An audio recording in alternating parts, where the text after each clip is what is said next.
Simplement, l'idée, c'est ça, c'est de ne pas être sur la réserve, mais de se montrer. C'est ça qui est intéressant, en fait. Bien sûr. De montrer ce qu'on a à l'intérieur, le champ intérieur. C'est ça notre objectif, c'est de le faire sortir. C'est pas de se dire ah oui, est-ce que je joue bien pour que l'autre aime le truc. Bon, c'est surtout qu'est-ce que tu as à l'intérieur et fais-le vraiment entendre, tout simplement.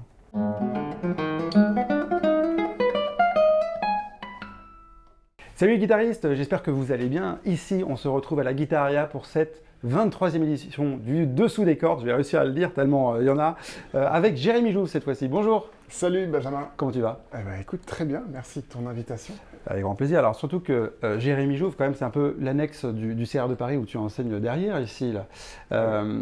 On s'est cherché pendant un créneau pendant très longtemps et finalement, tu étais demandé par beaucoup de viewers, tu sais. Ouais, je sais, je suis désolé d'avoir traîné autant, mais c'est un grand plaisir. Merci Benjamin et bravo pour tes interviews, d'ailleurs que je suis très régulièrement. T'en es un des viewers, bah, ça fait très plaisir.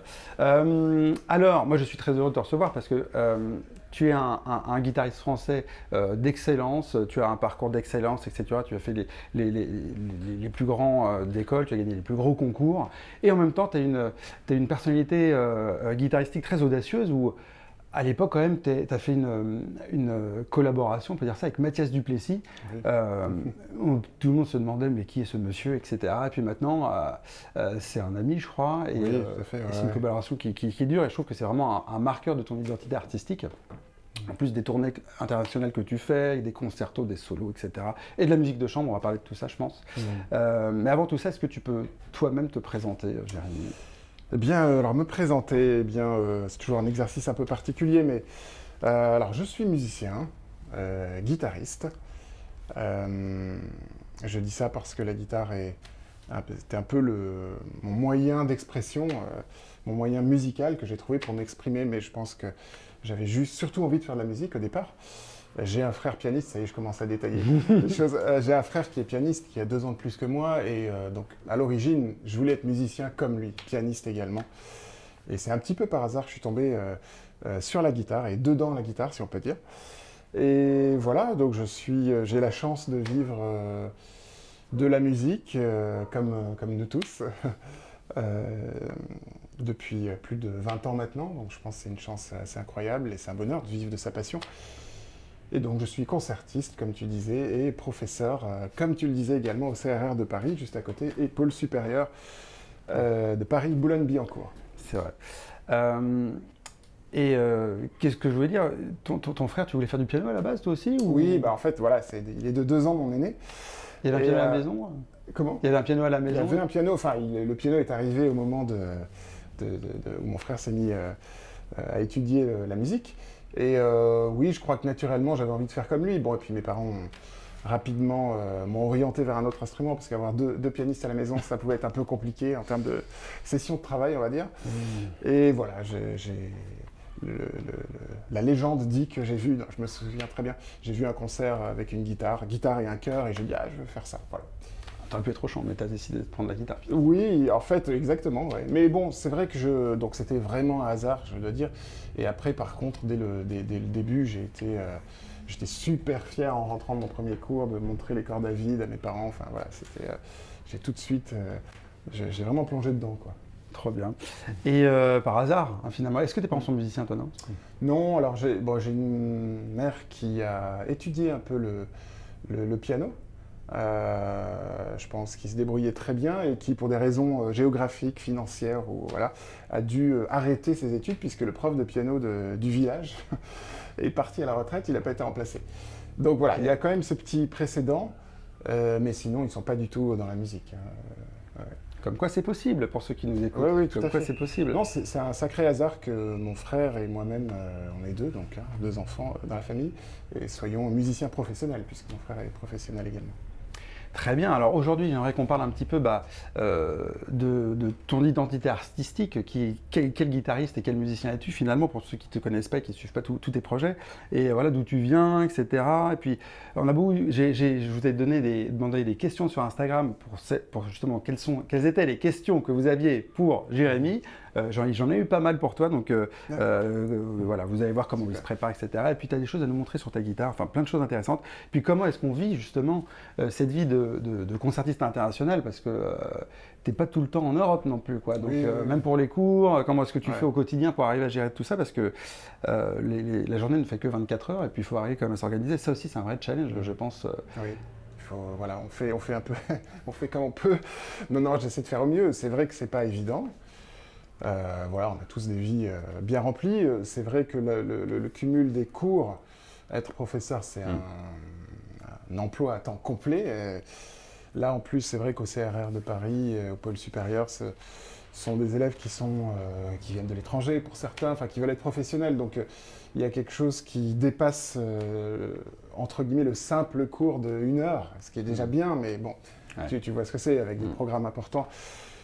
Donc voilà, c'est très chronophage. En même temps, c'est passionnant. Je suis très heureux d'être dans cet établissement, ça, je ne vais pas me plaindre. Mais il est vrai qu'après, en dehors de ça, il faut travailler son instrument, il faut se déplacer pour aller donner les concerts, parfois donc remplacer les cours, évidemment. Et puis vivre un petit peu autour de ça. Donc c'est pas évident quand même, mais voilà, on y travaille. J'essaie de m'améliorer de jour en jour. Donc, en tout cas, moi j'ai vu un concert de toi il n'y a pas si longtemps à Gennevilliers, il y a 1 an, quelque chose comme ça. Oui. Et super concert, encore dans le coup. Là, il n'y a aucun problème là-dessus, hein, ça joue, ça joue. C'est gentil. Et justement, j'ai une question là-dessus, parce que pour les gens qui ne te connaissent pas, moi je te connais pas un petit peu, on s'est souvent croisés, etc. Mais dans la vie, tu es quand même plutôt quelqu'un de discret, je dirais. C'est vrai, ouais. Mais quand tu as ta guitare sur scène, c'est pas du tout la même chose. C'est qui le vrai Jérémy, quoi? C'est celui qui est sur scène? C'est le vrai Jérémy? Non, mais en plus, c'est vrai que je suis discret. Je suis même parfois surpris. J'ai eu des gens qui m'ont dit il est un peu froid, on peut pas trop discuter avec lui. Je pensais, en tout cas, les gens me disaient au début, je pensais qu'on pouvait pas trop discuter avec toi. Bon, non, mais c'est vrai, tu as raison. Je suis réservé, timide peut-être. Voilà. Après, sur scène, bon, quand on commence tôt. C'est comme ça, je me suis bien senti sur scène dès tout petit, puis ça s'est jamais arrêté. Donc c'est vrai que je n'ai jamais ressenti d'angoisse de la scène. Alors je dis pas le trac, parce que le trac je le ressens, et c'est plutôt bien, je pense. Avant les concerts, voilà, ça mobilise les choses, enfin ça te mobilise, ça te pousse à être à 100%. Et puis c'est aussi un signe qu'on porte de l'intérêt, je pense, à ce qu'on fait. Ça m'est arrivé rarement en fait de ne pas avoir le trac, et là ça commence à être difficile parce qu'on a l'impression de passer à côté du concert, enfin bref. Niveau concentration, tu veux dire, quoi? Oui, ouais, concentration, et puis l'envie de jouer, il faut quand même, il faut être là, il faut avoir envie d'être super présent. On ne doit pas être dans un état un peu standard où on va penser à droite et à gauche des choses. Donc voilà, c'est plutôt bien d'avoir un peu le trac, je le dis parce que quand j'entends « Ah, moi j'ai jamais le trac », bon, ok, mais est-ce que c'est vraiment bien? Enfin, je veux dire, s'il y en a qui s'en sortent comme ça, c'est super, hein. Vraiment, tant mieux, je dirais. Mais bon, c'est pas une mauvaise chose d'avoir un peu le trac, faut juste l'apprivoiser et faire avec. On sait qu'on va l'avoir, on se prépare à ça. Voilà, je travaille pas mal ça avec les étudiants. On se prépare à ça, à ce que c'est que de jouer en public. Et tu prépares comment tes étudiants, du coup? Bon, alors évidemment, en jouant beaucoup, mais après, il y a beaucoup de choses, en jouant beaucoup, en essayant de leur proposer des occasions de jeu, que ce soit entre eux ou de manière plus officielle lors d'auditions, de concerts, mais c'est un ensemble de plein de choses. Il faut avoir confiance dans le travail qu'on a fait, déjà. Il faut travailler l'aspect de la mémoire, quand même, puisque c'est souvent c'est souvent ça qui pêche. C'est-à-dire que si on joue de manière à la maison, d'une manière très fluide, mais presque détachée, on pense à autre chose. Ah ouais, maintenant j'y arrive bien à la maison. Ah oui, mais quand on se retrouve à jouer devant des gens, on n'a qu'une chance, en quelque sorte. On ne va pas commencer puis se reprendre. Bon. Et donc c'est là où on commence à dire « Ouh là là, c'est pas normal, qu'est-ce que je dois faire? Qu'est-ce qui est différent ?» En fait, c'est ça, c'est analyser, je pense, ce qui est différent entre la situation à la maison et la situation de concert. Et déjà, ce serait le fait qu'on commence et on ne s'arrête plus jusqu'à la fin. C'est énorme, ça, en fait.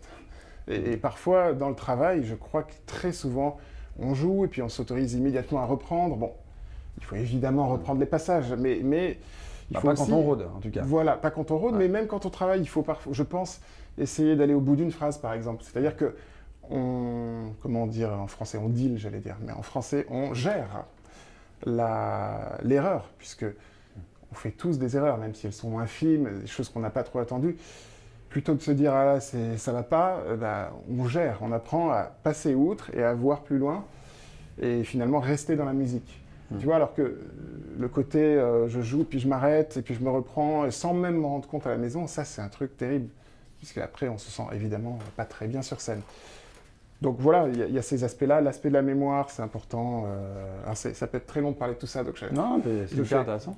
Non, mais c'est évidemment le travail sans guitare, ça c'est très important.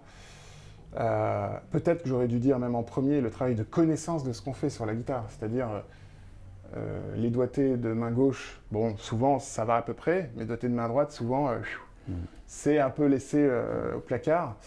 Et comment est-ce qu'on peut imaginer jouer si on ne sait pas vraiment ce qu'on fait, enfin, être complètement disponible et libre si on ne sait pas ce qu'on fait au moment où on veut le faire.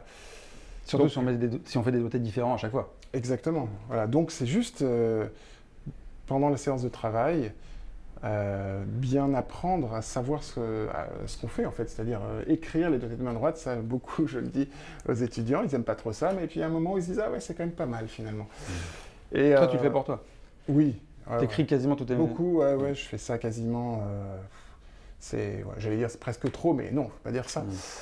Mais c'est partie de ta routine, quoi. Quand tu apprends une pièce, tu main gauche et main droite, systématiquement. Quoi. Souvent et assez proche du début, en fait. Quand j'aborde une pièce, je me fais une idée à peu près de ce que j'imagine musicalement, et puis du coup, je conçois les doigtés en fonction de ce que je veux musicalement, ce que j'estime peut-être arriver à faire plus facilement de cette façon-là que d'une autre. Et puis après, une fois que c'est assez homogène sur l'ensemble de la pièce, je me lance dans le travail. Et puis là, c'est c'est sympa, c'est l'autoroute, c'est le meilleur moment. C'est le meilleur moment, ouais. Tu sais que chaque jour, voilà, tu construis les choses. Voilà, mais bon, cette connaissance-là de ce qu'on fait, elle est vraiment très importante. La concentration dans le travail, le fait aussi de jouer avec une sonorité de concert, c'est-à-dire qu'on peut jouer dans un espace, parfois on travaille dans notre chambre, par exemple. Bon, c'est pas forcément Versailles, hein. Ça peut être assez petit, mais il faut développer ce sentiment ce besoin de développer la projection du son. Parce que souvent, c'est aussi ça qui se passe, c'est-à-dire que jouer dans un espace petit nous donne ce sentiment d'avoir de la sonorité, puis après, soudainement, il y a une scène, il y a des gens, ils sont hyper loin. Il faut qu'ils entendent. Alors là, on se dit, oh, mon son, il passe pas, qu'est-ce qui se passe? Voilà, on commence à se tendre. Donc tu vois, il y a une somme de choses que tu connais, hein, mais c'est vraiment une somme de choses qui prépare à gérer le track. C'est évidemment toute la préparation également. Écoute, tu as déjà répondu à plein de questions de viewers sur Instagram. Ah ouais. Moscardo Nicolas qui disait quels sont ses conseils pour gérer le track avant une performance, toi, quel est son rapport à la scène. Je pense qu'on a répondu à tout ça. Alors, je t'ai demandé, est-ce que tu veux ramener ta guitare, etc. Et j'ai même une question de Osvaldo Sack qui dit pourquoi il a choisi de jouer avec une guitare de Simon Marty.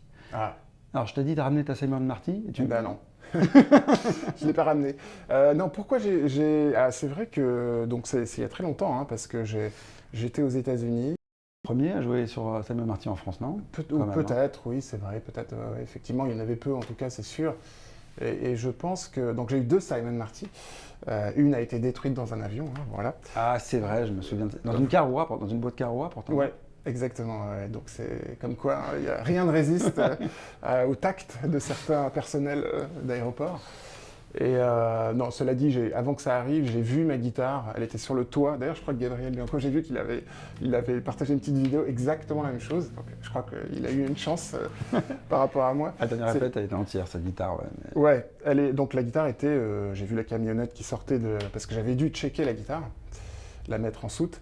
Et je l'ai vu sur le toit de la camionnette. Je me suis dit, oula, ok, il est confiant le type. Bon, puis je l'ai récupéré sur le tapis. Elle a dû tomber. J'ai ouvert et puis elle était vraiment décollée à peu près. Voilà, s'il y avait deux fissures comme ça, c'était complètement décollé. Bon. En plus, c'est vraiment une des rares fois où j'allais à Madrid juste pour une répétition. Tu vois, même pas pour jouer. Vraiment le luxe, si on peut dire. Et voilà, donc pourquoi, en fait, ça correspondait, je crois, à mes attentes. Quand j'étais je sais plus quand j'ai acheté la première, mais après 2005, je pense après la tournée de GFA, donc quelques années après, à la fin des années 2000, on va dire. Et ça correspondait à mes attentes. Je voulais une guitare un peu puissante, qui a un peu du coffre. Bon, c'est vrai que c'est très flatteur comme ça.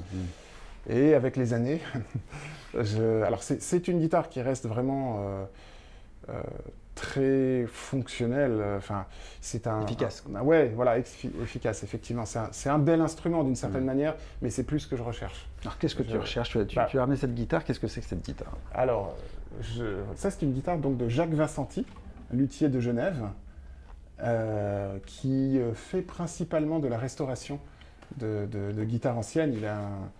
Alors là, il est parti à la retraite, mais son magasin, son atelier a été repris. Il a été repris, voilà, aller à Genève. Comment s'appelle son atelier, tu te rappelles? Vincenti Guitare, je crois. D'accord, parce qu'il organise une tournée, enfin pas une tournée, mais des concerts à Genève. Les jeudis de la guitare, je crois, c'est ça. Ouais. Non, qui est quelqu'un d'adorable, vraiment une grande personnalité que j'ai beaucoup aimé. Et il fait de temps en temps, en dehors des restaurations, une guitare pour lui, comme ça, pour son simple plaisir. D'ailleurs, bon, je ne sais pas s'il verrait la vidéo, mais il pourra m'en vouloir parce que je me souviens, une fois, j'ai joué à Genève et j'ai dit « Ah, je joue sur une guitare de Jacques Vincenti ». Il m'a dit « Pourquoi t'as dit ça ?» et tout. Bon, il est très discret. D'accord. Voilà, on dit que moi, je suis discret, mais je crois que... Et donc, voilà, j'aime beaucoup cette guitare parce qu'elle est de facture ancienne. En fait, elle est inspirée plus ou moins des guitares d'Enrique Garcia, début 20e. Et voilà, et puis c'est une guitare qui sent le bois, qui est très malléable au niveau sonore. C'est le plaisir de la guitare, quoi. C'est ça que je cherche, quoi. C'est marrant parce qu'on revient beaucoup à ça maintenant. Et oui. tu l'utilises aussi en musique de chambre, tu l'utilises dans toutes les... Je l'ai utilisé, oui, je l'ai utilisé en musique de chambre. Oui, tout à fait, avec Pierre, notamment Pierre Fouchenray au violon. J'ai utilisé en fait aussi sur le disque que j'ai fait de Mathias Duplessis, le deuxième disque, donc qui était en musique de chambre justement, consacré à la musique de chambre. Et voilà, donc en fait c'est parce qu'on se dit peut-être que c'est moins puissant, mais je ne suis pas tout à fait convaincu de ça. D'autant que maintenant, il y a quand même dans la plupart des salles, dès qu'on dépasse 300, 400 places, bon on va dire 300, on se fait amplifier. Il y a des bons systèmes d'amplification. Donc en fait, à quoi ça sert vraiment d'avoir une guitare en dessous de ce seuil-là qui serait vraiment extrêmement puissante, voilà. Mais bon, moi je trouve que c'est une guitare quand même puissante. Et puis surtout, c'est une guitare qui inspire. Ça, c'est ça qui est fabuleux, quoi. On veut être inspiré par l'instrument. Tu peux aller chercher des sonorités que tu n'as pas sur ta marque. Oui, en fait, tu joues et puis tu te dis, ah là là, c'est fabuleux, ça te rend quelque chose que tu n'imaginais même pas, tu vois. Et c'est vrai que sur les guitares, peut-être de facture australienne, alors bon, là, c'est mon avis, hein, je veux dire, après, c'est normal, chacun a sa sensibilité propre et puis son ressenti, en fait. Hein. Et c'est vrai qu'il faut aller chercher sur ces guitares, on y va, il faut aller chercher certaines sonorités. Et là, je trouve que quand on a un très bel instrument d'une facture peut-être plus traditionnelle, mais bon, je ne suis pas du tout contre les nouvelles inventions, les avancées de la lutherie, pas du tout. Hein, mais en tout cas, sur cette guitare, la guitare t'apporte quelque chose et du coup te fait rebondir, te fait aller quelque part presque d'inattendu, et ça, c'est magique. Et donc, tu t'en sers tout le temps, etc. Même avec Mathias Duplessis, qui lui a vraiment enfin, c'est tout amplifié avec Mathias, de toute façon. Oui, alors, donc, avec Mathias, j'utilise encore une autre guitare. Ah. Qu'on n'a pas citée. Voilà, j'ai très très longtemps eu une seule guitare, donc là, je me sens un peu bizarre d'avoir plusieurs guitares, mais je collectionne pas du tout. Mais j'ai une autre guitare, qui est plus précisément à ma femme, Elsa. Puisqu'elle a fait de la guitare jusqu'à un très bon niveau également à Marseille. Et c'est une guitare de Gert Petersen, un luthier allemand, et qui est d'inspiration Torres. Donc voilà, c'est encore plus léger, je dirais. Mais j'adore le son, quoi. C'est fou. Tu te dis quitte à être amplifié, autant... Ah oui, non, là, c'est sûr. Bah oui, on est amplifié, donc la question se pose même pas. Et puis en fait, même je pense qu'il y a, par rapport à la musique de Mathias, il y a quelque chose enfin, ça ne marche pas en fait. Sur un Simon Marty, bon, ça peut marcher, mais il y a quelque chose de trop massif, tu vois, pour les Rasguedo. On a besoin de matière, on a besoin d'aigus, on a besoin de profondeur aussi, enfin, de réactivité aussi, de légèreté quelque part de la guitare. Bon, j'emploie des termes un peu comme ça à la volée, mais plus maniable vraiment, en tout cas, quoi. Oui, plus tu maniable. peux aller chercher plus bas. Ouais. Tout à fait. C'est clair que c'est vraiment beaucoup mieux, ça m'inspire énormément de jouer la musique de Mathias sur cette guitare-là. Et quand tu fais des récitals solo, parce que moi je t'ai vu dans un programme très différent, il y avait, je sais pas moi, en fait, on a beaucoup l'image du fait que tu joues des pièces de Mathias Duplessis tout seul aussi, et ça représente, tu fais toujours des récitals avec, genre, je sais pas, un quart de pièces de lui ou... Pas forcément en fait. Alors c'est vrai que j'ai une activité, mais Mathias, je pourrais en parler, hein, c'est quelqu'un d'extraordinaire. Allez voir la vidéo évidemment, l'interview qu'on a faite ici. Hein. Alors, à l'époque c'était sur le canapé, hein, mais... Et c'est vrai que on a fait beaucoup de choses ensemble qui sont géniales et que j'adore. J'adore jouer la musique de Mathias. Et aussi beaucoup de vidéos. Et finalement, vu que je ne suis pas peut-être le premier à être opérationnel au niveau des réseaux sociaux, j'y travaille. Voilà, tu vois, je n'ai pas trop affiché d'autres vidéos, mais j'ai toujours joué... Enfin, je dirais tout le reste du répertoire quasiment. Beaucoup de 20e quand même. Et puis, mais aussi, enfin tu vois, là je joue Bach en ce moment, je joue Schubert. Bon voilà. Donc c'est ça, hein, je viens de là quand même, donc ça ne m'a jamais quitté ça. Et pour revenir à comment tu as commencé, donc tes parents musiciens amateurs, ta mère musicien amateur, tu voulais faire comme ton grand frère. Mais comment est-ce que tu expliques, quand même... Tu étais très fort jeune, à 16 ans, j'ai vu que tu faisais tes premières tournées internationales. Comment ça se fait ça? Parce que tu étais très sérieux, tu étais très doué, les deux à la fois. Alors, j'étais pas si sérieux que ça, franchement. Bon, ça m'a toujours plu, j'ai adoré les cours. Moi, je dirais, grâce... bon, on peut parler de talent, il n'y a pas de problème, on est tous plus ou moins habiles. Il y a des choses à la guitare que j'ai du mal à faire, hein, je tiens à le dire. Donc voilà. C'est aussi la transmission de mes professeurs, franchement. J'ai eu beaucoup de chance. J'ai eu des professeurs qui m'ont transmis cette passion, qui m'ont éveillé. Justement, je parlais de sonorité. Voilà, enfin, je pense à des professeurs, Daniel Herbelot, professeur à Chambéry, quand j'avais entre 8 et 10 ans.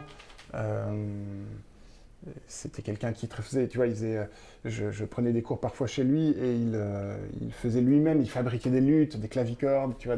Ah ouais. Donc il y a quelque chose vraiment qui m'a transmis, qui n'était pas juste de l'ordre de jouer des pièces, quoi. C'était tout un monde dans lequel j'entrais. Et puis j'ai eu beaucoup de chance, je pense, avec mes professeurs et voilà. C'est le cas de beaucoup quand même d'avoir des professeurs, enfin tu vois, mais toi, enfin je sais pas, t'étais quand même, c'est pas parce que t'étais plus sérieux que les autres quoi. C'est pas parce que. Franchement, je sais pas ce que, bon, plus sérieux, pas, ça veut dire quoi? Parce que moi, je sais pas, t'as déjà donné cours à des enfants, t'en as qui avancent plus vite que d'autres, mais. Non, mais j'étais motivé, hein, ça c'est sûr, j'adorais ça. Mais ce que je veux dire par là, c'est que travailler tous les jours, c'était pas forcément une nécessité. Mes parents me disaient, bon, t'as travaillé ta guitare? Bon, ils n'étaient pas là, j'avais regardé un peu la télé, il n'y avait pas de souci, tu vois, j'étais pas... Mais ça ne m'empêchait pas d'adorer quand même la guitare. Donc oui, quelque part, c'était important pour moi, mais j'étais tellement pas dans la connaissance de ce que c'était que d'être professionnel, tu vois. C'est vrai que je l'ai dit très tôt. À 11 ans, je disais, ah, mais non, mais je veux faire musicien professionnel.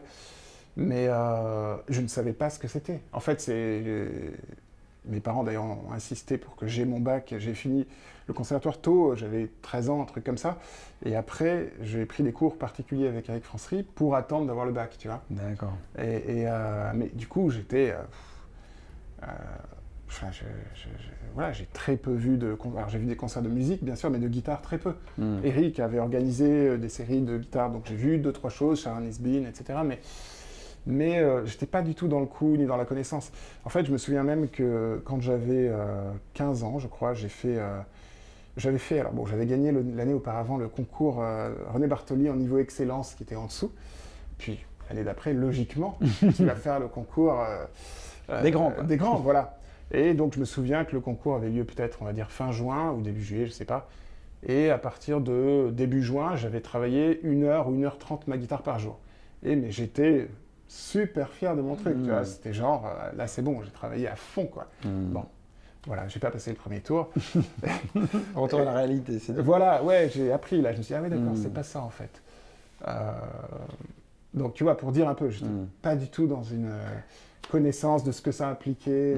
C'est vraiment après le bac que là, par contre, ouais, là j'ai travaillé. Hein, t'as décidé d'être guitariste et là c'était plus sérieux, quoi. Oui, j'étais décidé avant, mais je sais pas, je crois que c'est le fait de venir aussi à Paris. Bon, là, j'avais que ça à faire en fait. Hein. J'avais plus le bac, plus les études. Et donc, qu'est-ce que tu as fait à Paris quand tu es rentré? T'es rentré chez Alberto Ponce à l'école normale? Exactement. J'ai fait 1 an à l'école normale. J'ai passé ce qui s'appelait, je crois, le diplôme supérieur d'exécution, si je me trompe pas. C'est un terme un peu. Et la même année, donc à peu près au mois de mars, il y avait les concours d'entrée au CNSM. Donc j'ai fini l'année à l'école normale et puis j'ai continué avec Alberto Ponce au CNSM. Et j'ai une question de Arcadie. Arcadie, je crois que je le connais. Je crois que tu le connais, Okay. On le connaît tous les deux, mais toi tu le connais beaucoup mieux que moi. Quelles ont été tes inspirations plus jeunes du coup? Parce que tu dis, j'étais pas dans le coup, mais bon, ce qui est un peu normal quand on a 16 ans. Quand on a 16 ans, on va sur YouTube et on découvre la chaîne et puis on te découvre toi, quoi. Mais avant, il n'y avait pas YouTube, il n'y avait pas tout ça. C'est vrai, non, mais c'est clair.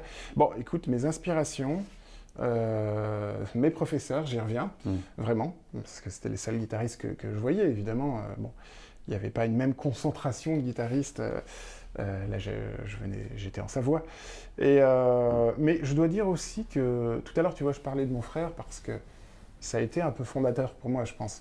C'est-à-dire que j'ai toute ma jeunesse, j'ai travaillé ma guitare, donc je travaillais quand même de temps en temps, mais avec un piano à côté, tu vois. Donc, bon, déjà, j'ai de fait entendu beaucoup de musique pour piano, musique de chambre aussi, puisqu'il jouait beaucoup en musique de chambre. Et aussi fondateur, tu vois, je pense, parce que mine de rien, au niveau du son, je pense que ça a influencé un petit peu ma manière de jouer, parce qu'il fallait juste que je m'entende, en fait, parfois. C'était ça le truc, tu vois. Il fallait que je m'entende, quoi. Donc j'étais là. C'est pour ça que tu as du son, alors, c'est ça? Écoute, je sais pas, en tout cas, mais c'est sûr qu'à l'époque, je cherchais à vraiment avoir une patte sonore qui soit pas toute frêle et voilà, comparée au piano de mon frère. Donc bon, voilà, mes influences, ça a été quand même ça, je pense. Et puis bon, j'ai évidemment assisté à des concerts de musique. Je pense relativement peu de concerts de guitare jusqu'à mes 18 ans, tu vois. Relativement peu, j'en ai entendu quand même. J'ai fait des stages de guitare quand même. Mais là, tu es venu à Paris et puis il y a plus de... Oui, voilà. Mais je regrette, tu vois, de jamais avoir pu assister au Festival Radio France. J'ai l'âge de... J'aurais pu le faire, tu vois. C'est vraiment... Je me dis, ah, c'est fou, quoi. Ouais. Mais bon, voilà. C'est pas... Et pour rester sur la période d'Alberto Ponce, alors on a reçu Gaëlle Solal, je ne sais pas si tu as vu son interview ici, oui, j'ai vu. Qui elle a été quand même très marquée par j'allais dire l'éducation, non, mais les cours qu'elle a eus et puis tout ce qui était autour d'Alberto Ponce. Elle parle de violence éducative. Comment tu revis cette époque, toi, quand tu y penses là? Oui, tu disais, elle parlait de violence éducative. Ah oui. T'étais le chouchou, donc ça allait? Oui, ou... bah, j'ai été bien loti, franchement. Je me suis... Bon, voilà, je vais quand même dire que Alberto Ponce, quelqu'un que j'ai adoré, hein, vraiment, qui m'a beaucoup transmis, comme il a transmis à beaucoup de gens, à cette implication totale dans la musique, justement ce travail de la sonorité aussi, ce goût pour une certaine sonorité. Voilà, il a vraiment, je pense, marqué beaucoup de guitaristes sur plusieurs générations. Après, c'est vrai que j'ai eu de la chance parce que ça s'est bien passé avec lui. Il a toujours été vraiment, comment dire, encourageant, bienveillant. Et je sais que c'était dur pour certaines personnes. Alors, je ne peux pas parler enfin, la violence, ouais, peut-être, ouais. Voilà. Peut-être que je peux effectivement dire que par moments, c'était dur, quoi. C'était dur pour certaines personnes, je pense, parce qu'il était c'était un caractère, c'était tout ou rien, quoi, presque. Donc, c'est à la fois formateur, parce qu'on se doit d'être au top, de donner le meilleur. Après, ça peut être destructeur pour certains, je le conçois. C'est un petit peu... c'est aussi une école, c'est une époque, hein, quand même. Enfin, quand tu vois les masterclass de Segovia, tu vois un truc, tu dis, là, et c'était pas ça, hein, attention. Mais bon... Toi, tu l'as pas vécu comme ça, en tout cas. Non, pas du tout. Mais après, attention, évidemment, j'entends tout à fait chaque témoignage. Et je peux comprendre, si je peux comprendre que c'était compliqué. Il y avait une forme de... Tout le monde était autour d'Alberto Ponce, donc ça crée des tensions aussi. Voilà, et quand il disait bueno, bueno, tu vois, il y avait deux trucs. Il disait c'est pas mal. Donc ça voulait dire que c'était super, c'était bien, t'étais tranquille pour la journée. Quand c'était bueno, bueno, il commençait à faire comme ça avec son nez, tout ça. Là, tu dis oula, là, il est pas très content. Ça m'est arrivé, hein, quand même. Et voilà, bon. Mais bon, j'étais jeune. Je peux pas dire que j'ai perçu. Dans les détails, tout ce qui pouvait se jouer. Mais après coup, je le comprends quand même. Je comprends que j'ai été privilégié, je ne suis pas le seul, hein, quand même. Il y a des gens avec qui ça s'est passé de manière très fluide. Mais voilà, il y avait une partie de l'enseignement qui pouvait être aussi un peu plus dur, hein, c'est sûr. Et donc, École normale avec Alberto Ponce, CNSM avec Alberto Ponce, qui a fait seulement 1 an, je crois, au CNSM. Non, plus en fait. Plus. Hein. Ah oui, non, plus. Toi, tu l'as eu qu'1 an en fait, non, je l'ai eu 2 ans, mais attends. Dans mon souvenir, oui, c'est-à-dire qu'il avait commencé avant, excuse-moi, c'est de me remémorer. Il avait commencé avant que j'y sois, bien sûr. Je peux me tromper, ça sera vérifié, mais... Mettez dans les commentaires ceux qui savent. Voilà, je me demande si c'est pas en 94 qu'il a repris la classe. Enfin, c'était partagé, la classe de la Goya était partagée entre Alberto Ponce et Olivier Chassin. Et moi, je suis arrivé en 98, peut-être, je crois, quelque chose comme ça, 98-99, tu vois. Donc, il était là depuis quelques années. Et je l'ai eu comme professeur encore 2 ans avant que Roland Diens n'arrive. Et alors, avec Roland Diens, comment ça s'est passé? Alors, bon, je l'ai eu... Autre personnage. Oui, bah, complètement. Eh bien, avec Roland Diens, non, ça s'est très bien passé. J'ai trouvé qu'il avait beaucoup de bienveillance. Il était très prudent au début. Il ne voulait pas qu'on joue ses pièces, vraiment. Même par la suite. Hein. Oui, par la suite, c'est vrai. Un peu pareil. Voilà, mais moi j'ai trouvé beaucoup de bienveillance. Ce que je retiens, alors j'ai eu 1 an seulement, hein, mais ce que je retiens de son enseignement, c'est une capacité on va dire, à comprendre peut-être l'aspect un peu psychologique de chaque étudiant. Je trouve que... Enfin, en tout cas, moi, il m'a bien cerné, et je crois que d'autres également, mais bon, pour parler de moi, il m'a bien cerné, il a su me dire les choses dont j'avais besoin, je crois. Il m'a aussi apporté un peu de fantaisie, alors pas que je sais que je suis... peut-être réservé, non, mais j'ai de la fantaisie. Mais quand même, voilà, il y avait évidemment tout ce bagage-là avec lui. Et c'était quelqu'un de très créatif, ça. Voilà, très créatif. Bon, bah, non, ça m'a fait du bien. Et après, perf. Et oui, alors, avec un non-guitariste, parce que voilà, c'est une époque où, après le prix du CNSM, certains, mais très peu, je crois, pouvaient faire le perfectionnement. Oui, bon, il y avait un concours d'entrée au mois de septembre, octobre, et c'était tout instrument confondu, ou peut-être par groupe d'instruments. Et donc effectivement, c'était assez rare qu'on puisse intégrer en tant que guitariste, mais même dans les autres instruments, c'était assez rare. Ouais, c'était très élitiste. Oui. Et donc j'ai eu la chance de l'intégrer, puis j'ai voulu le faire avec Laszlo Haddadi, qui était mon professeur déjà en musique de chambre, puisque j'ai fait le prix de musique de chambre aussi. Et je l'avais eu aussi en prof de musique de chambre. Ah oui. Il était là encore. Donc, oboïste de l'ensemble intercontemporain. Voilà, donc rien à voir avec Roland Diens ou Alberto. Ah non, complètement, ouais. Non, c'est vrai que ça pouvait paraître être une décision un peu étrange. Il y a même des gens qui m'ont dit, mais alors, ah ouais, t'as étudié le hautbois, tout ça? Non, pas du tout. Non, ce qui m'intéressait, c'était vraiment de jouer notre répertoire pour un non-guitariste. Voilà, tout simplement. Donc c'était avoir un écho de quelqu'un qui ne serait pas plongé, on va dire, dans la problématique, tous ces paramètres auxquels on fait très attention à la guitare. Quelqu'un qui va parler juste de musique, de son ressenti. Et ça a toujours, en fait, je dois dire, ça a toujours été important pour moi. C'est pour ça que je vais revenir encore à mon frère, mais tu vois, j'ai, je le voyais toujours, lui, entouré de musiciens, pas que des pianistes, en Ouais, fait, bah ouais. surtout de musiciens. Et du coup, moi, je me dis, mais attends, guitariste, Hmm. pourquoi j'irais pas jouer en musique de chambre, etc. Donc très tôt, je l'ai fait ça, tu vois.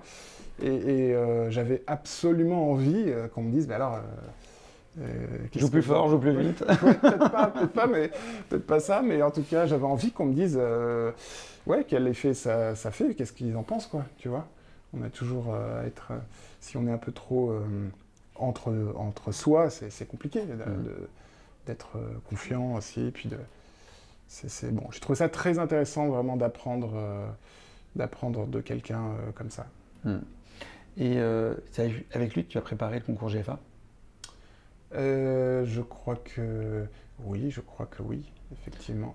Donc, concours GFA que Jérémy a remporté. Alors, évidemment, je reçois beaucoup de vainqueurs GFA parce qu'on est à Paris et que en France, on a quand même des guitaristes incroyables d'un niveau de renommée mondiale dont tu fais partie.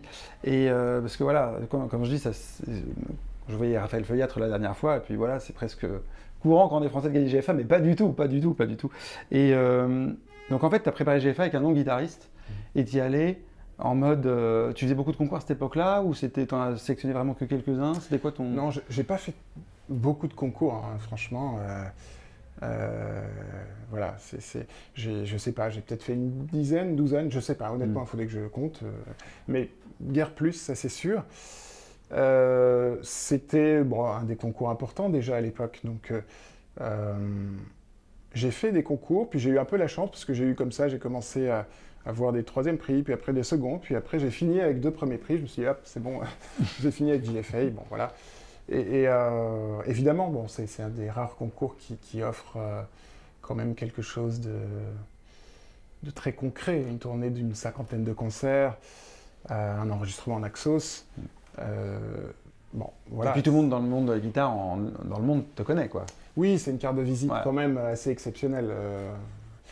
Voilà, bon, il y a d'autres grands concours, hein, mais je crois que celui-ci est quand même, je trouve, il a vraiment ce côté, oui, carte de visite. Hmm. Et donc voilà, après ça, je me souviens, il y avait même un concours à San Francisco l'année d'après, où on m'a demandé, c'était pendant ma tournée, on m'a demandé, ils sélectionnaient 4 guitaristes qui avaient gagné des concours, on m'a dit, ah, tu veux le faire? J'ai dit non. Voilà, je dirais pas qui m'a remplacé. Mais, voilà, mais je sais pas si c'est une bonne idée de ne pas l'avoir fait, hein, cela dit, parce que bon, c'était une belle exposition. mais bon, voilà, c'était pas tout ça pour dire que c'était pas spécialement. Ouais, ton trip de faire des concours sur concours. Oui, pas mon truc. Après, j'ai beaucoup aimé. En fait, j'ai pas eu de mauvaise expérience véritablement. Hein. C'était super de se retrouver, tu vois, avec des guitaristes qui partagent la même passion. Généralement, il y a une ambiance sympa, en fait. Ouais. Franchement. Contrairement à ce qu'on pourrait croire. Ouais, non, franchement, c'est plutôt bienveillant. Enfin bon, après, il peut y avoir des exceptions. Hein. Mais voilà, et puis c'est des périodes de gros progrès aussi. Ça apprend beaucoup sur le métier, je pense. Le côté professionnel, arriver, bon, jouer 10 minutes parfois, et il faut être convaincant. Voilà, et en même temps, rester soi-même, bien sûr, mais c'est très, très formateur. Puis c'est des périodes de grand travail, quoi, quand on décide d'aller aux États-Unis, par exemple, payer son billet d'avion et tout ce qui va avec. C'est Bon, l'investissement, ouais. on a plutôt envie de travailler quand même, parce qu'on se dit pas... Là, tu bossais, là. Oui, bah là, c'est sûr. Ouais. Non, mais j'ai beaucoup travaillé après le bac. Ça, il n'y a pas de... Ça dit beaucoup, c'est quoi? C'est 3-4 heures par jour? C'est Non, 6? plus que ça, ouais. Non, c'était, je sais pas, au moins 6 heures, tu vois, j'irais. En fait, tu sais que j'ai jamais compté. C'est un truc. Mais c'est aussi. J'ai jamais compté, j'ai jamais éprouvé le besoin de compter. Ah, j'ai fait 6 heures, c'est bon.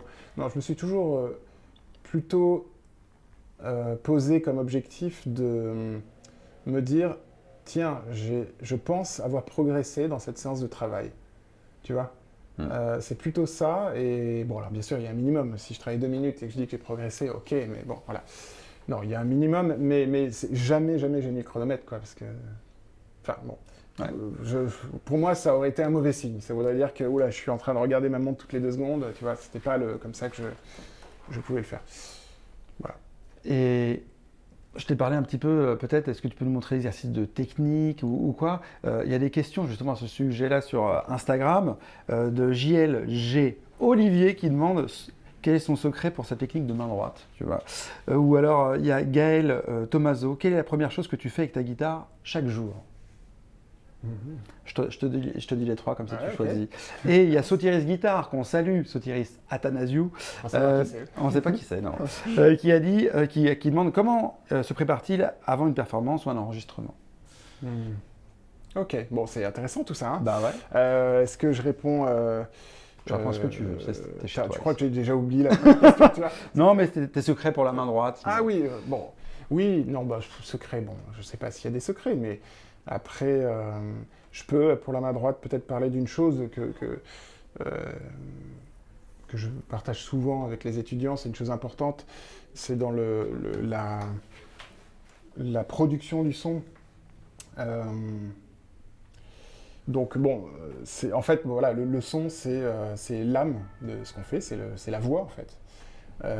Et donc c'est important, nous on a cette chance-là d'être vraiment directement sur la corde, donc évidemment on a tous cet éventail de sonorités possibles, mais ce que j'aime mettre un petit peu en lumière dans le cadre d'un exercice avec les étudiants, c'est les variations d'attaque, tu vois. Et ça c'est très très important pour le contrôle de la sonorité suivant le volume, par exemple au sein d'une phrase. Pour faire sortir des voix, simplement, on va colorer. Tu vois, par exemple, là, je vais plutôt chercher la clarté que de chercher l'homogénéité entre les deux voix. Bon, je sais pas si on va bien entendre là, mais en tout cas, parfois simple, timbrer. Donc, c'est-à-dire changer un peu l'attaque. Un petit peu plus d'ongles dans l'attaque, par exemple. Exactement. Bon, pour moi, c'est vraiment très important de prendre du temps là-dessus. Alors, un exercice que je propose très souvent, allez, on va le faire bien parce qu'il faut toujours se mettre en bonne position. Même si non, mais c'est vrai. Tu n'utilises plus de repose-pied, c'est pour ça qu'on rigole. Ouais, voilà. Mais voilà, on va dire que c'est une position que j'ai quand même pratiquée longtemps. Donc, en fait, l'idée, c'est de trouver 4 sonorités, ou de jouer 4 sonorités sur chaque doigt. Donc, par exemple, bon, là, je fais l'annulaire, donc là, je cherche évidemment... C'est pas ma sonorité de base, mais je cherche le plus clair possible. Alors en fait, généralement, ça je vais aimer l'utiliser pour des pianos, parce que ça donne une définition, une projection du son intéressante. Mais voilà, donc première sonorité, peut-être le plus clair possible, tout simplement. Donc très en face. Voilà, finalement. Très en face exactement, sur la pointe de l'ongle, suivant comment l'ongle est taillé. Et ensuite, légèrement à gauche. Et voilà, il suffit de 1/2 millimètre. Voilà, sur la gauche, déjà, on change de sonorité. Ensuite, je dirais à la jonction entre la pulpe et l'ongle. Et puis, la dernière sonorité, bon, qui est un peu extrême, si on va chercher dans l'angle comme ça, c'est-à-dire, c'est comme si on voulait éviter de jouer avec ongles, quasiment. Bon, ça veut dire avoir des ongles un peu arrondis sur les côtés, quand même, ça. Sinon, c'est compliqué. Mais le but... c'est d'avoir la sonorité la plus ronde, on va dire, possible. Un peu en son à la Alberto Ponce, finalement. Ça. Oui, c'est vrai qu'il faisait souvent ce genre de sonorité comme ça, là. Il nous disait, va à gauche, comme ça, là. Et alors, ça paraissait démesuré, mais je comprends tout à fait l'idée, en fait. Et en plus, ça marchait, hein. Donc, quand tu prenais ta guitare, tu comprenais pas ce qui se passait. Oui, donc voilà, c'était flagrant. Mais donc, voilà, l'idée, c'est sur chaque doigt, trouver ces 4 sonorités, et puis, il faut le faire chaque jour, un peu, c'est-à-dire... 4 minutes, voilà, plus c'est compliqué, mais 4 minutes en écoutant vraiment ce qu'on fait sur chaque doigt. Et il faut le faire peu, mais y revenir souvent en fait. Et évidemment, j'oublie toujours le pouce, donc là pour une fois je suis fier, je ne l'oublie pas. Et c'est pareil, donc la pulpe, l'ongle, voilà, jusqu'à l'ongle. Et le pouce c'est souvent un peu plus compliqué parce qu'il demande un peu plus... bon. Ça dépend peut-être des guitaristes, moi c'est assez raide on va dire, mais ça demande du coup un peu plus de mouvement pour varier. Mais voilà, c'est vraiment essentiel de développer sur chacun des doigts, et ensuite quand on se sent plus à l'aise, évidemment on va faire par exemple AM première sonorité, AM deuxième sonorité, et ainsi de suite. Voilà. Bon, comme je disais, alors, tu me dis si je parle trop quand même. Non, non, non, on va avancer après, mais vas-y, c'est hyper intéressant. Ouais. Bon, ce que je veux dire, c'est simplement, quand je parlais d'homogénéité du son, c'est pas uniquement pour colorer, hein, c'est pas une histoire de... Bien sûr, c'est beau de colorer les choses, de faire un passage plus clair, c'est super, mais c'est aussi le contrôle du son, puisque ce qui se passe, c'est quand on passe, par exemple, de cette sonorité-là, première sonorité, même seconde, on va dire, sonorité, et qu'on fait un crescendo, on voit ce qui se passe, ça va vers le clair en fait. Donc si on veut juste conserver la sonorité, bah, finalement, il faut aller vers la troisième, voire la quatrième. Voilà, là c'est un peu trop en l'occurrence, mais... Donc l'idée, c'est simplement de maîtriser l'homogénéité sonore. Enfin, c'est important quand même. C'est la base. Non, et souvent, on peut entendre ce défaut, parfois dès qu'il y a un accord, ça va être un peu clair, tu vois. C'est là où il faut remplir un peu, tu vois. Si on veut, après, si on veut jouer clair, on a le droit, hein. C'est tout à fait possible, évidemment. Mais voilà, donc ça, c'est un exercice important dans la technique de main droite. C'est bien de le décider quand on veut changer de timbre, etc. Voilà. Et selon les cordes aussi, parce que souvent la première corde peut sonner un peu plus claire que les autres. Complètement, ouais. Donc on doit un peu arrondir, comme on dit, voilà. J'ai fait ce cours-là la semaine dernière, étudiant, ouais. Oui. Quand tu arrives dans les aigus, de plus tourner la main, parce que... Enfin, super intéressant. Et tu avais quelque chose à ajouter aussi sur un exercice de relâchement dont tu m'avais parlé, non Oui, voilà, alors ça aussi, ça peut être long, mais je vais faire très court. Non, mais c'est simplement, ça fait des années que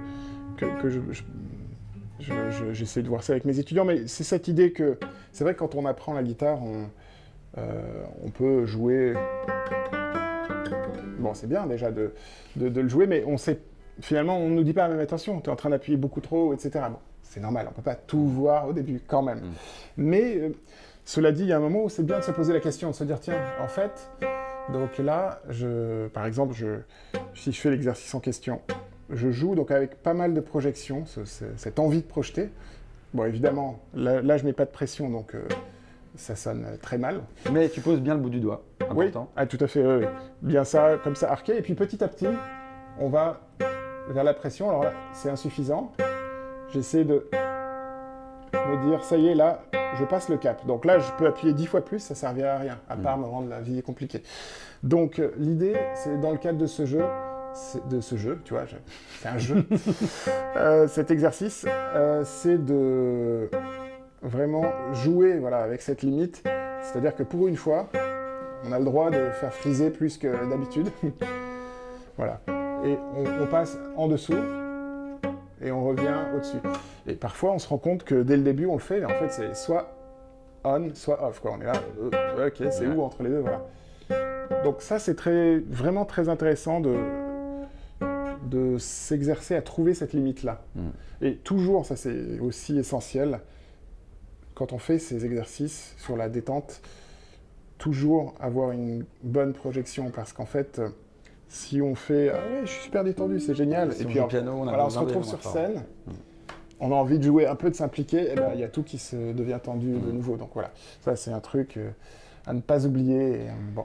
Je suis très heureux que tu en parles parce que c'est une des premières vidéos techniques de main gauche que j'ai fait sur la chaîne. Donc allez voir les anciennes vidéos, vous la retrouvez sur la technique de main gauche. Mais bravo, je suis très content. Et plus globalement, alors, parce qu'on sait que la vie de musicien est très complexe, mais surtout très variée. Qu'est-ce qui te plaît le plus, toi ? Dans la vie de musicien, je crois que c'est le partage sur scène. C'est le moment présent sur scène ?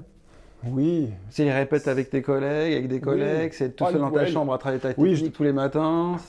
En fait, je dis sur scène, mais bon, ça peut être en répétition. Enfin, en fait, c'est le partage de la musique, je crois que... si on parle de musique de chambre. Oui, c'est ça, c'est cette dimension de partage. Et puis, je sais pas, on a tous des expériences comme ça Enfin, on essaie en tout cas, ce qui nous fait un peu continuer à travailler, puisque parfois c'est difficile, mais de s'enfermer, de travailler encore. Mais tu vois, il y a des moments comme ça dans les concerts, on se retrouve un peu... On flotte, on est un peu libre, on est complètement dans le flow musical. Et c'est ces moments-là qu'on cherche, je crois, quand on travaille des heures et des heures, c'est pour vivre ça. Alors, malheureusement, ça n'arrive pas tout le temps, mais ça peut être des petits moments de concert, des petits, voilà. Tu arrives plus à te libérer finalement quand tu fais ça seul qu'en duo pour Ouais, je sais pas si je le dirais comme ça, parce que on se libère d'une certaine manière. Tu vois, quand on joue musique de chambre, bah, tu le sais, tu le fais beaucoup aussi, hein, évidemment. Voilà, le musicien te donne quelque chose et évidemment tu te libères d'une certaine façon en allant aussi dans le même flow musical, et à deux c'est puissant. Donc voilà. Je ne saurais pas, tu vois, quantifier solo musique de chambre, je sais pas. Et c'est pour ces moments magiques qu'on peut avoir sur scène. Bien sûr, oui, c'est ça. Puis en musique de chambre, c'est extraordinaire. Quand il y a la compréhension et quand tu sens que tu amènes l'autre musicien, tu peux l'amener quelque part, lui proposer quelque chose et lui après, enfin, c'est exceptionnel. Ouais. Ça, c'est génial. Alors, on a parlé un peu d'organisation, mais concrètement, comment tu fais pour arriver à tout gérer? Tu sacralises des heures dans la journée pour travailler ta guitare, quoi qu'il arrive, ou alors c'est plus par période où tu mets le booster avant un concert?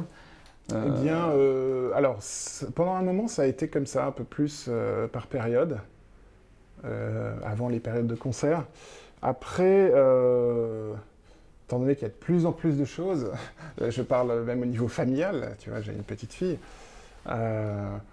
Bon, là, je me suis remis quand même à sacraliser un peu ce moment, c'est-à-dire à dire, voilà, ok, le matin, je vais te bouffer, sinon. Ouais, ah ouais, non, c'est pas possible. Voilà, j'ai eu une période quand même où je me suis dit, attends, là, ça va pas, il faut que je puisse... Enfin, il ne faut pas que le travail de la guitare soit la dernière chose que je fasse de la journée, puisque, bon, voilà. Donc, j'ai inversé, je fais ça en premier maintenant. Et j'essaie, hein, je dis ça, mais il y a toujours des exceptions. Et voilà, donc, c'est pas une chose facile, en tout cas pour moi, l'organisation. Donc, j'y travaille. J'essaie, tu vois, de prioriser ce que j'ai fait là. Donc, j'ai changé même mes horaires de cours. Tu vois, mes étudiants ne le savaient pas. Bah, ils vont comprendre pourquoi maintenant je donne plus cours le matin. Ah oui, ah oui, je crois que c'était pour l'interview. Non, mais attention. Le mec qui pense qu'à lui. Ouais, c'est ça. Non, c'est uniquement pour moi. Non, mais c'était pas possible en fait de faire. Enfin, bon, voilà, je vais pas entrer dans mon emploi du temps, c'est pas intéressant, mais non, bref. mais En tout cas, là, ça m'assure tous les jours. J'ai une petite pensée pour mon travail musical, pour des choses différentes, et c'est mieux pour tout le monde, je crois. Et quand tu fais pas de guitare, qu'est-ce que tu fais alors? Qu'est-ce que je fais quand je fais pas de guitare? Bah, je vis. Mais je sais pas, tu fais du sport, tu peux faire avec ta famille, j'imagine. Oui, voilà. Ça prend pas mal de temps. Là, oui, c'est sûr. Bah, je m'amuse comme un petit fou, hein, c'est super, vraiment. Non, mais effectivement, je passe du temps en famille, je fais du sport, ouais. Ça, j'essaie de le faire le plus régulièrement possible. Tu fais quoi, toi, comme sport? Je cours, voilà. Un peu d'exercice. Plus récemment, je me suis mis... voilà. Mais ça fait beaucoup de bien, franchement. Bon, voilà, ça, on le dit, hein, mais c'est vraiment super. Je fais... Non, mais voilà, après, j'aime bien... Il y a des sports que j'aime bien, tu vois. Le ski, bon, je viens de la montagne, moi. Pas toute l'année, malheureusement, mais ça, j'y tiens, j'y vais chaque année une semaine. Je fais de la moto, tu vois, j'aime bien certaines sensations. Et voilà, après, je crois que c'est un peu comme tout le monde. Hein. Je vois des amis, etc. Quoi. Voilà. Bravo, t'as le temps de voir des amis avec tout ce que tu fais. J'essaie. Non, mais ouais, bien sûr. Ouais. Et un truc qui n'a rien à voir, mais t'as quand même, je trouve, une gestion des réseaux sociaux assez organisé, quoi. Ah, tu trouves? Ah bah quand même, Waouh, ah ouais. Non? Peut-être moins maintenant, mais je sais pas, il y a un moment donné, je me suis dit, putain... Ah oui, mais voilà, les sorties de disques, c'est vrai que les sorties de disques, là, bon, ok, il faut que c'est vrai que, oui, je me fais violence, parce que bon, c'est bête de faire un disque, surtout quand tu fais de l'autoproduction, comme j'ai fait, enfin, une coproduction, si tu n'en parles pas, enfin... bah oui, personne. Donc, effectivement, non, j'utilise pour les concerts, quand voilà, quand j'y pense, quand je fais ça. Mais non, au niveau de la régularité, non, je pense vraiment que c'est un petit problème, quoi. J'ai du mal à m'y mettre, donc voilà. Parce que dans ton dernier disque, tu as quand même réussi à remplir la salle Cortot avec Impression d'Espagne. Oui. Donc il a fallu faire de la com, mais vous avez réussi, ce qui est quand même pas si évident que ça, quand même. Oui, en plus, tu le sais qu'il y avait quelque chose le même soir. Donc c'était vraiment un concours de circonstances malheureux, mais finalement heureux puisque c'était plein de l'autre côté aussi, donc c'est tant mieux. Comme quoi les gens viennent écouter de la guitare. Ouais, mais voilà, tant mieux. Et oui, ben voilà, évidemment, faut parler de ce qu'on fait, c'est le but quand même. Hein. Si on fait un concert, c'est pour qu'il y ait des gens qui viennent écouter. Donc, et ce projet, alors, tu le connais depuis très longtemps? Oui, Pierre, alors je l'ai rencontré au CNSM, on est entrés en même temps. Lui avait 12 ans probablement, donc extrêmement jeune, voilà. Et donc moi un peu plus, je sais pas, 17, un truc comme ça. Et on a joué en musique de chambre déjà à l'époque.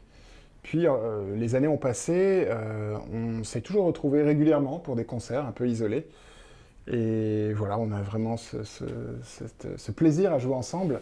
Et ce disque, en fait, il est venu un peu naturellement. Il se trouve qu'il y avait cette œuvre de Falla, les chansons d'Espagne, qu'on jouait à peu près à chaque fois. Donc, un peu autour de ça, on a organisé un programme, tu vois, avec d'autres œuvres de Falla, plus ou moins connues, et puis Granados.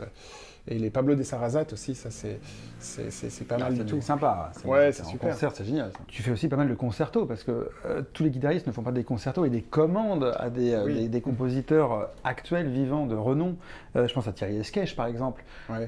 Concerto pour guitare. Je pense à Carole Beffa, le concerto pour 2 guitares qu'il a écrit pour vous et pour Gérard Habiton. Et François Maymoun aussi pour percussion, guitare et orchestre. C'est quoi la démarche là-dedans? Parce que une fois on s'était croisés, une fois après que tu aies fait la création de Thierry Esquèche, et je t'ai dit, elle est où la vidéo? Ah oui, et est-ce qu'il y aura un jour une vidéo de... Alors, une vidéo, oui, elle existe, pour te dire la confidence, mais en fait, c'est surtout un enregistrement qu'il va y avoir. Donc, génial.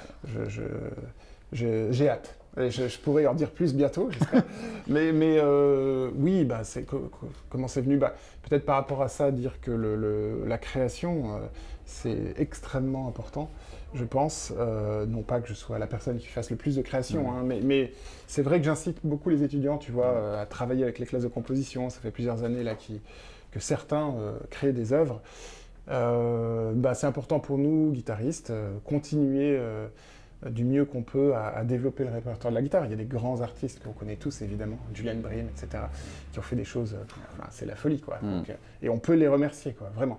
Donc, cette démarche-là, elle est importante, je trouve. Et puis voilà, quand c'est des compositeurs comme Thierry Esquèche, qui n'avait jamais écrit pour guitare, pareil, hein, François Maymoun, de toute façon, c'est un privilège extraordinaire, quoi, de pouvoir travailler avec des gens de notre temps. Il faut quand même dire aux guitaristes passionnés de guitare classique que les compositeurs en général connaissent très très mal la guitare. Tout à fait. Voilà, donc c'est important pour notre instrument et puis c'est important aussi pour eux de le découvrir finalement. Nous on leur fait découvrir et après ils peuvent avoir d'autres idées et puis penser à nous pour d'autres projets, je sais pas. Absolument. Découvrir l'instrument, ses capacités, c'est un rôle qu'on a de faire auprès des compositeurs. Après, soit ça les intéresse, soit ça les intéresse pas, il n'y a pas de souci, mais on se doit d'être présent auprès de ces acteurs musicaux importants aujourd'hui et puis pour l'avenir. Et c'est quoi le meilleur conseil qu'on t'ait jamais donné? Ouf, le meilleur conseil. Bonne question. Attends, tu me laisses quelques... Attends, le meilleur conseil qu'on t'ait jamais donné. Bon, peut-être... alors, c'était un peu obscur pour moi à l'époque. D'ailleurs, c'est Gérard Habiton qui me l'avait dit au début. Puis il a été un peu rejoint par Roland Diens plus tard. Et il m'a dit... bon, c'était bien. Il était jury quand j'étais à l'école normale. C'était bien, mais il fallait que tu prennes des risques. Moi, je dis, attends, je viens de jouer sur scène. Attends, je me suis donné à fond. J'étais dans la musique. Qu'est-ce qu'il me raconte? Bon, voilà. J'ai un peu compris après. Simplement, c'est qu'il faut être complètement soi-même. Enfin, il faut essayer de se trouver soi-même, hein, voilà. Et être soi-même, tu vois. Et plus tard, Roland Diens m'a dit, il m'avait entendu à un concert, il m'a dit, là, tu vois, c'était toi. Bon, voilà. Simplement, l'idée, c'est ça, c'est de ne pas être sur la réserve, mais de se montrer. C'est ça qui est intéressant, en fait. Bien sûr. De montrer ce qu'on a à l'intérieur, le champ intérieur. C'est ça notre objectif, c'est de le faire sortir. C'est pas de se dire ah oui, est-ce que je joue bien pour que l'autre aime le truc. Bon, c'est surtout qu'est-ce que tu as à l'intérieur et fais-le vraiment entendre, tout simplement. Et bon, on va se laisser là-dessus, belle parole.